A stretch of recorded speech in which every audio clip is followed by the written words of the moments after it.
रावण की मृत्यु के बाद मंदोदरी ने किससे किया दूसरा विवाह। रामायण की एक प्रमुख पात्र है मंदोदरी, जिनका उल्लेख केवल रावण की पत्नी के रूप में ही मिलता है, परंतु वह इससे कहीं अधिक थी। उनका व्यक्तित्व मानव जाति के लिए प्रेरणा से ओतप्रोत है, जिसके बारे में जानना महत्वपूर्ण है। आज इस लेख में हम मंदोदरी से जुड़े कुछ अनछुए तथा रोचक तथ्य के बारे में जानेंगे। मंदोदरी के पूर्व जन्म की कहानी। हिंदू पौराणिक कथाओं के अनुसार एक बार एक अप्सरा जिसका नाम मधुरा था, कैलाश पर्वत पर शिव तथा पार्वती के दर्शन हेतु पहुंची, किंतु देवी पार्वती को वहां ना पाकर अपने चंचल स्वभाव के वशीभूत होकर वह भगवान शिव को आकर्षित करने का प्रयत्न करने लगी। इतने में ही देवी पार्वती वहां पहुंची और मधुरा की चेष्टा को देखकर अत्यंत क्रोधित हो गईं। क्रोध में आकर उन्होंने अप्सरा मधुरा को श्राप दे दिया कि जिस रूप पर उसे इतना अभिमान है, उस रूप को खोकर वह एक मेढक बनकर कुएं में रहेगी। श्राप सुन अप्सरा भयभीत होकर रुदन करने लगी तथा माता से दया की प्रार्थना करने लगी। फिर भगवान शिव के शांत कराने पर माता पार्वती ने मधुरा से कहा कि कठोर तप के बाद ही वह अपने असल स्वरूप में वापस आ पाएगी, किंतु तब तक उसे इस भूल का प्रायश्चित करना होगा।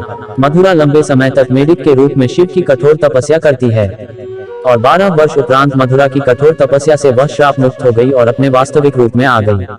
एक बार दैत्यराज मायासुर और उसकी अप्सरा पत्नी हेमा को वन में विहार करते हुए कुएं से मधुरा की आवाज सुनाई देती है। मायासुर मधुरा को कुएं से बाहर निकालते हैं और उसे बेटी के रूप में अपना लेते हैं और उसका नया नाम मंदोदरी रखते हैं। रावण मंदोदरी विवाह। एक बार रावण दैत्यराज मायासुर से मिलने आया और वहां उनकी नजर मंदोदरी पर पड़ी। मायासुर की अत्यंत सुंदर पुत्री को देखकर रावण उस पर मंत्रमुग्ध हो गया। रावण ने मंदोदरी से विवाह करने की इच्छा जाहिर की, जिसे मायासुर ने सहर्ष स्वीकार कर लिया। रावण और मंदोदरी के विवाह पश्चात 3 पुत्र हुए, अक्षय कुमार, मेघनाद और अतिकाय।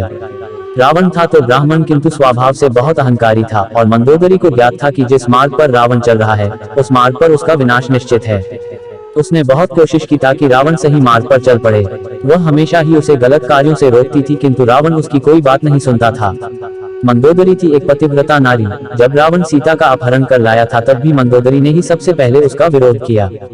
मंदोदरी जानती थी सीता जैसी पवित्र स्त्री का अपहरण उसके जीवन के सभी पापों में सबसे बड़ा पाप था। वह मानती थी वह सीता को नहीं बल्कि अपने विनाश को उठा लाया है, किंतु इतना कुछ होते हुए भी उसने कभी उसके लिए अपने सम्मान और प्रेम में कमी नहीं होने दी और सदैव अपना पतिव्रता धर्म निभाया। युद्ध के समय भी वह उसे रोक लेना चाहती थी, क्योंकि उसे इस बात का आभास था कि रावण का अंत समय निकट है, किंतु फिर भी उसने अपना धर्म निभाते हुए उसे तिलक लगाकर विदा किया और विजय लौटाने की कामना की।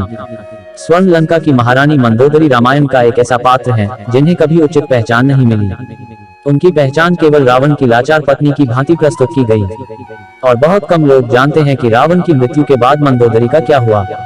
रावण वध के बाद विभीषण से किया था विवाह। कुछ किंवदंतियों में कहा जाता है कि रावण की मृत्यु के पश्चात मंदोदरी भी उसकी चिता में सती हो गई थी, किंतु कुछ किंवदंतियों के अनुसार लंका के कुलगुरु लंका तथा लंका की प्रजा के उत्थान के लिए मंदोदरी को विभीषण से विवाह करके राजपाट संचालित करने का अनुरोध करते हैं, किंतु पति पुत्र के दुख में मंदोदरी खुद को महल में कैद कर लेती हैं।